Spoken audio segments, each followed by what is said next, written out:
ये विशेष कार्यक्रम पूज्य अटल बिहारी वाजपेयी जन्म जयंती सुशासन दिवस अवसर में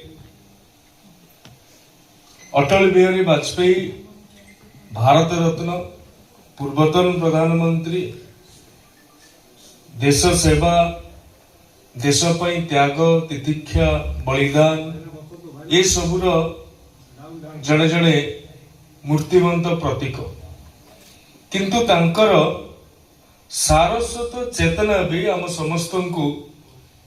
आह्लादित करे। तांको सृष्टि आम मानू भाविबा पई बाध्य करे एवं भावांतर मध्य सृष्टि करे। आज ये विशेष अवसर रे ओडिशार कोण अनुकोण मयूरभंज ठारू आरंभ करी माल्यबंत जाए जो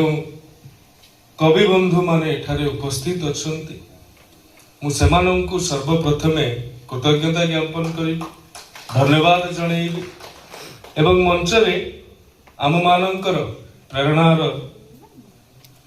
उच्च वरिष्ठ साहित्यिक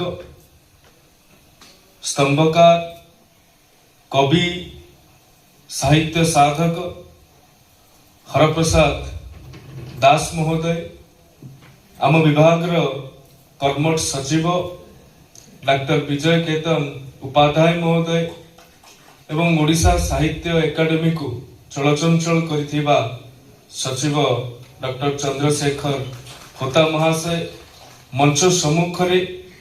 अनेक वरेण्य व्यक्तित्व अनेक वरेण्य कवि माने उपस्थित अछंती निज शब्द रे आज आमे श्रद्धांजलि जणैबा सही अमर व्यक्तित्व सही अटल व्यक्तित्व सही अचल व्यक्तित्व सही अम्लान व्यक्तित्व जहांकर जन्मर पाखापाखी एक शताब्दी परे मध्य आमे तांकु स्मरण करूछंती एवं आमे जो कथारे कहंती जे व्यक्ति न रही पारे किंतु तार विचार सबुदिन रहिबो वाजपेयी जी अक्षरे अक्षरे ये कथा को करी देखी जाइछंती।